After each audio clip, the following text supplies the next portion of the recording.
بسم اللہ الرحمن الرحیم۔ حضرات محترم، ایک بہت ہی اہم مسئلہ کہ قربانی کے ایام جو ہیں یعنی ذی الحجہ کے چاند نظر آنے سے لے کر قربانی کرنے تک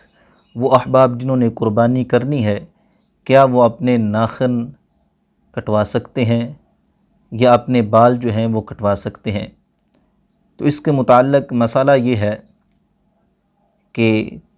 ذی الحجہ کے چاند نظر آنے سے لے کر قربانی کرنے تک جس آدمی نے قربانی کرنی ہے اس کے لیے یہ مستحب ہے کہ نہ تو وہ اپنے ناخن کاٹے اور نہ ہی اپنے بال کٹوائے، اور اسی طرح جو آدمی جس نے اگرچہ قربانی نہیں کرنی وہ قربانی کی استطاعت نہیں رکھتا، اگر وہ آدمی بھی ذی الحجہ کے چاند نظر آنے سے لے کر قربانی کرنے تک اگر وہ بال اپنے نہیں کٹواتا یا اپنے ناخن جو ہے وہ نہیں کٹواتا تو اس کو بھی ثواب ملے گا۔ آپ کے سامنے آقا کریم علیہ السلام کا ایک فرمان پیش کرتا ہوں۔ میرے سامنے نسائی شریف موجود ہے، جلد نمبر 2 ہے، اس کے صفحہ نمبر 648 پر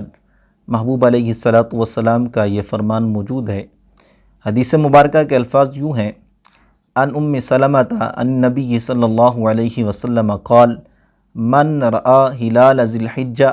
فاراد ان یضحی فلا یأخذ من شعرہ ولا من اظفارہ حتی یضحی۔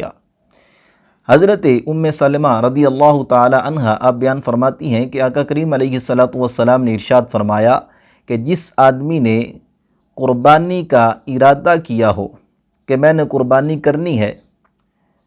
اور اس نے ذی الحجہ کا چاند دیکھ لیا ہو، ذی الحجہ کا چاند دیکھنے کے بعد ایسا شخص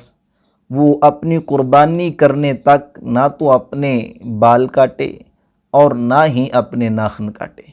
تو اس سے معلوم ہوا کہ ان ایام کے اندر محبوب علیہ السلام نے ناخن کاٹنے سے، بال کاٹنے سے اس آدمی کو منع کیا ہے جس نے قربانی کا ارادہ کر لیا ہو۔